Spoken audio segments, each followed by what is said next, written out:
pallet. Exhausted on the ground. I'm just playing some Nintendo 64. You remember the Nintendo 64, don't you? What a console that was. Today we're going to talk about Dead by Daylight. I'm sorry.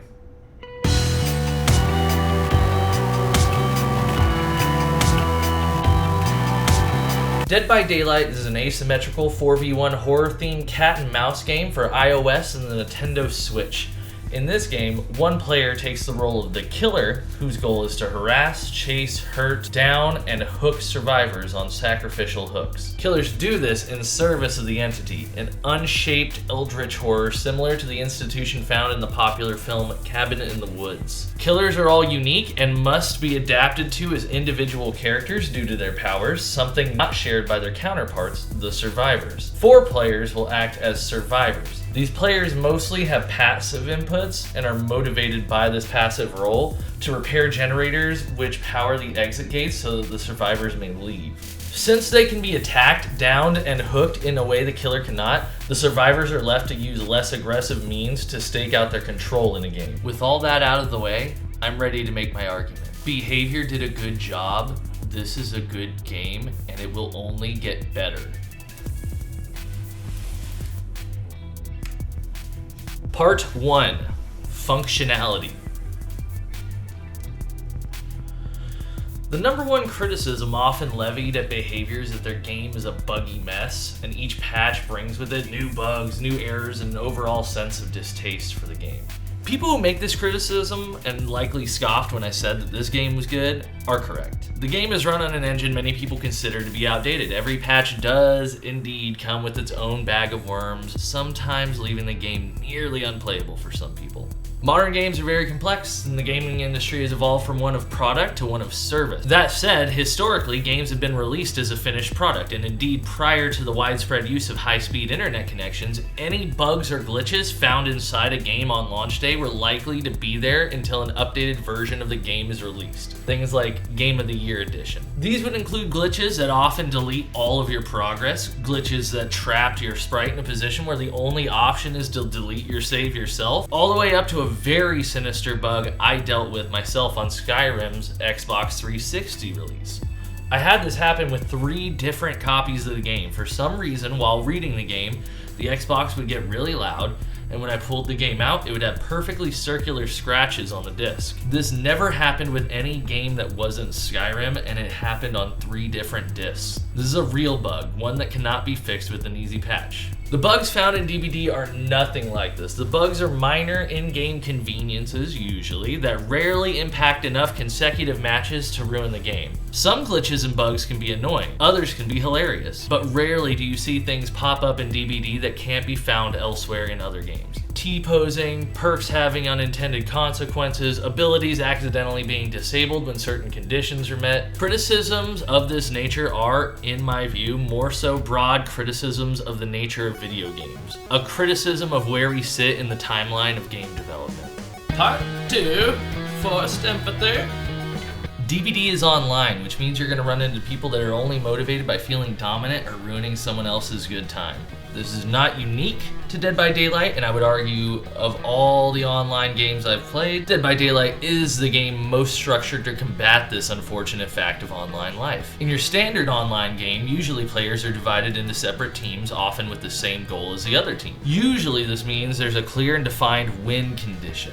In Call of Duty, it's to get more kills than the other team. In Left 4 Dead, it is to safely get the survivors to the safe room, which is at the end of every level. In Fall Guys, the goal is to outperform and sometimes sabotage other players to end up in first place yourself. Dead by Daylight somewhat flips the script here, and it toes a fine line while doing so. In Dead by Daylight, you could say no individual player wins or loses at any given time. A player might feel as though they won due to circumstances in which the match ended, but if I were to give you base numbers like Survivor 1 made it out, escaped with a score of 16,456 blood points, did the survivor win?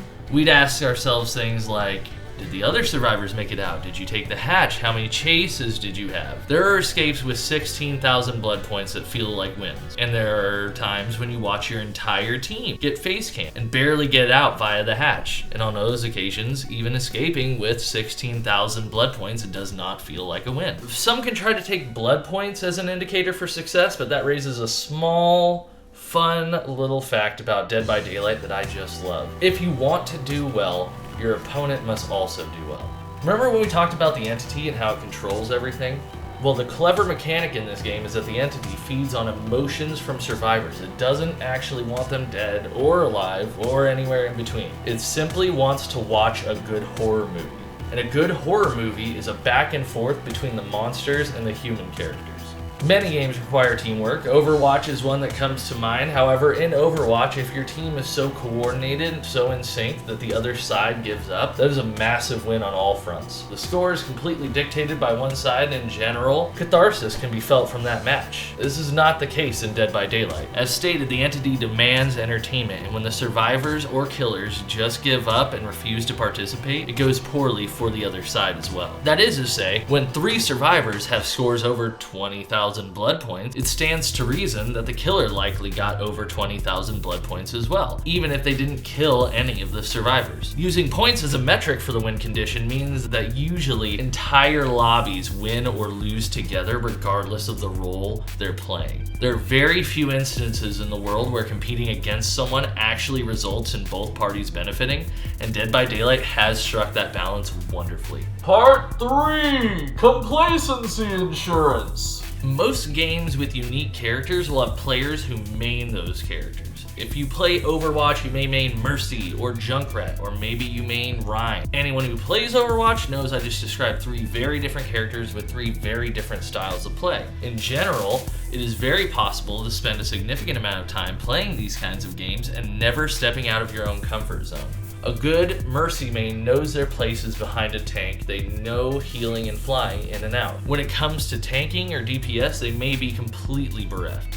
This is because while playing Mercy, there are rarely, if ever, moments where the Mercy must behave like a tank or behave like a DPS. I'm not going to make the argument that having a main role in killer or survivor won't lead to the same kind of complacency. However, I will say that within the survivors, despite them all being interchangeable, someone who dedicates themselves to, say, totem hunting still needs to be able to do gens, to get hook saves, to heal, to loop the killer in order to ensure they have a good time and do what they intend to do, whatever their win condition for themselves may be. In games like Overwatch, the tank will have a position, as will the healer, and being defeated out of this position is considered an error on the player's parts. In Dead by Daylight, the killer is motivated to catch survivors out of position. Being the only non-passive player, they can pretty much dictate who the target is.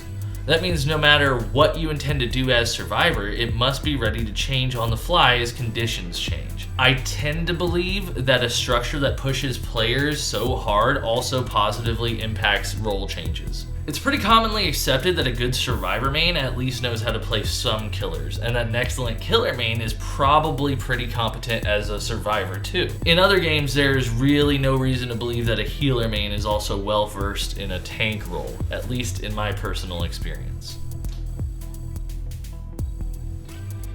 Conclusion: FDRawr is an idiot. In conclusion, I need to say this is all just my opinion. None of this is concrete. It doesn't truly mean anything. If you disagree, that's great. And I'm sure everyone from the developers of the game to the newest players could find something wrong with my arguments. And I think that's excellent. I'd love to hear it. Please do leave comments if you'd like to poke holes in anything I said here. I encourage it. I invite it. I want to hear it. I want to test it in my own mind. It's important never to take anyone's opinion on something too seriously, and to remember that video games are just digital toys we smash together for fun. I think the developers at this is a hard one. I think the developers at Behavior are hardworking, imperfect people, and I think they've done a pretty good job so far.